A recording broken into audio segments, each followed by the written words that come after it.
Oh my God, इतना long answer, ये तो बड़ा डिफिकल्ट है, इसको कैसे याद करेंगे? बड़ा मुश्किल है याद करना। Hello friends, welcome to Navi education.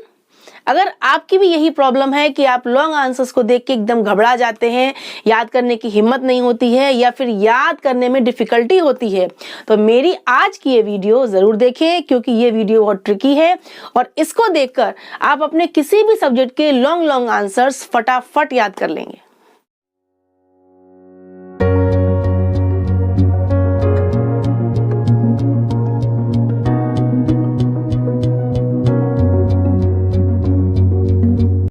मैंने आपको इसकी ट्रिक समझाने के लिए कोई रूल्स मैंने आपके बोर्ड पे नहीं लिखे हैं। मैंने आपका एक लॉन्ग आंसर ही इस पे नोट कर दिया है। व्हाइट बोर्ड पे मैंने पूरा एक लॉन्ग आंसर लिख दिया है। ये आपकी 10th क्लास के इंग्लिश के chapter madam rides the bus का आंसर है। ये लॉन्ग आंसर है और इसको कैसे याद करें, किस तरीके से इसको हम बहुत जल्दी बहुत कम समय में याद करें, चलिए सीखते हैं। देखिए, सपोज आप क्वेश्चन है what kind of person is Valli, illustrate your answer from the text. आपका ये क्वेश्चन है क्लास 10th के इंग्लिश के chapter madam rides the bus का लॉन्ग आंसर। ओके, अब इसका आंसर क्या है ये देखिए, ये इसका पूरा इतना लॉन्ग आंसर है, पूरे बोर्ड को इसने कवर कर लिया, यानी कि ये लेंथी है। इसको देखकर मोस्टली बच्चे घबराएंगे कि कैसे याद करें, तो बहुत लेंथी है। लेकिन इसको याद करने की ट्रिक होती है। सबसे पहले हम इसको पूरा क्या करेंगे, इसको पढ़ेंगे। Read the full answer, read the full answer to understand its theme. एक बार आपको पूरा आंसर पढ़ना पड़ेगा। एक बार अगर आप पूरा फुल्ली आंसर रीड करेंगे तो आपको इसकी एक थीम या इसमें क्या कहा गया है इस आंसर में, ये आपको समझ में आ जाएगा। और समझना जरूरी है, इसलिए इसको एक बार रीड करना भी बहुत कंपलसरी है। ओके, आपकी सेकंड टिप है don't try to learn this answer fully in one attempt. एक एफर्ट में, एक अटेम्प्ट में, एक कोशिश में पूरा आंसर लर्न करने की कभी भी कोशिश ना करें। अगर आप जल्दी जल्दी पूरा आंसर 2 बार 3 बार बोलेंगे और लर्न करने की कोशिश करेंगे तो आपको कभी याद नहीं होगा। बहुत ज्यादा कंफ्यूज हो जाएंगे और घबरा भी जाएंगे कि आपको याद नहीं हो रहा है। Okay, so don't try to learn it fully in one effort. Third tip is divide this answer in many parts. आप इस आंसर को, जितना लॉन्ग आपका आंसर है उस हिसाब से आप इसको कुछ पार्ट्स में डिवाइड कर लीजिए। जितने पैराग्राफ्स हैं आप उनको उनके हिसाब से भी आप आंसर को डिवाइड कर सकते हैं। यानी आपको आंसर को कुछ पार्ट्स में डिवाइड करना है। 3, 4, 5 जितने भी आप पार्ट्स में डिवाइड कर सकते हैं उतने पार्ट्स में आप डिवाइड कर लीजिए। Okay, Then next tip is learn the first part of the answer loudly. आपको जोर जोर से बोलकर, थोड़ा सा लाउडली बोलकर आपको फर्स्ट पार्ट याद करना है। बोल बोल कर याद करने से क्या होता है, वर्ड्स दिमाग में बैठते हैं, उनका मीनिंग दिमाग में आता है। तो आंसर जो आप याद कर रहे हैं, जो आप पार्ट याद कर रहे हैं आंसर का, वो भी आपको जल्दी याद होगा। मन में करने से आप जल्दी याद नहीं कर पाएंगे। ओके, तो थोड़ा सा आप लाउडली बोलकर वह आपकी जो उसकी वर्डिंग्स हैं उनको बोलिए, बोल के लर्न करने की कोशिश करिए। ठीक है, फर्स्ट पार्ट को आपको लर्न करना है loudly. Then after learning the first part repeat it 2 or 3 times loudly. अब आपको अगर फर्स्ट पार्ट याद हो गया है, उसको आपको 2 या 3 टाइम्स रिपीट करना है। बोल बोल के उसको फिर से रिपीट करना है, ये चेक करने के लिए कि आपको आंसर याद हुआ कि नहीं। इस तरीके से आपको फर्स्ट पार्ट पक्का हो जाएगा। Then do the same procedure with the other parts of the answer.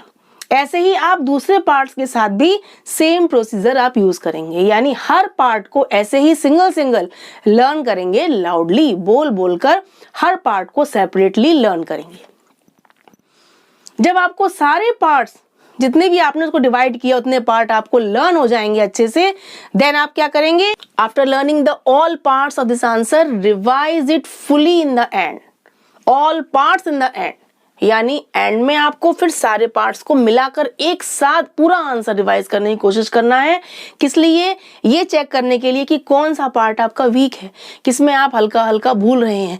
जिससे क्या होगा, जो पार्ट आपका वीक होगा उसको आप क्या करेंगे, लर्न करके फिर पूरा आंसर बोलेंगे।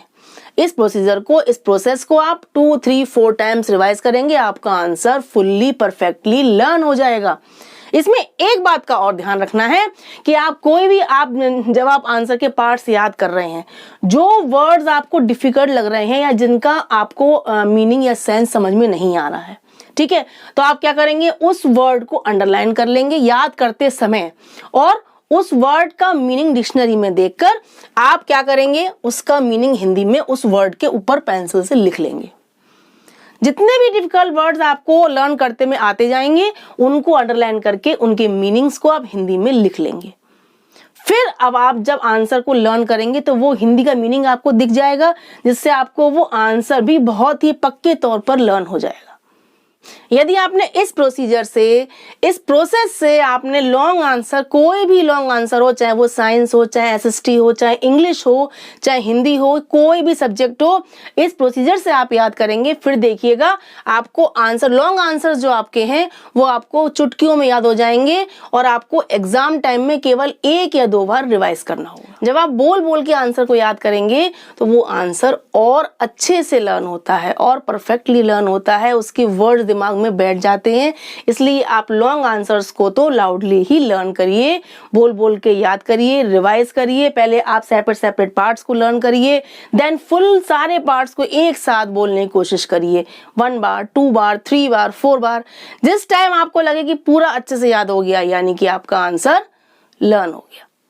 लास्ट में एक काम आप कर सकते हैं, अगर आप चाहें तो आप एक रफ कॉपी में उस आंसर को फटाफट लिख के भी देख सकते हैं।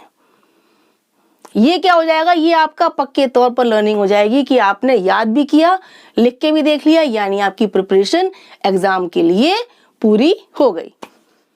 ये लॉन्ग आंसर्स को याद करने की ट्रिक आपके बहुत काम आने वाली है, चाहे आपके प्री बोर्ड्स हो, चाहे बोर्ड्स हो, चाहे कोई भी आपके एग्जाम्स हो, कोई भी टेस्ट हो। अगर आप इस ट्रिक से लॉन्ग आंसर को याद करेंगे, आपके लॉन्ग आंसर्स बहुत ही जल्दी याद होंगे और बहुत ही अच्छे से, मतलब आपको खुद को कॉन्फिडेंस आएगा कि हाँ, मैं लॉन्ग आंसर याद कर सकता हूँ या कर सकती हूँ।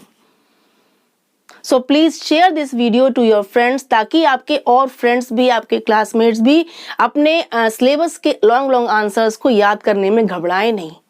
उनको भी फटाफट अपने आंसर्स जो हैं याद हो जाएं और वो भी अपने एग्जाम में अच्छे मार्क्स ला सकें। So please keep watching. Bye bye.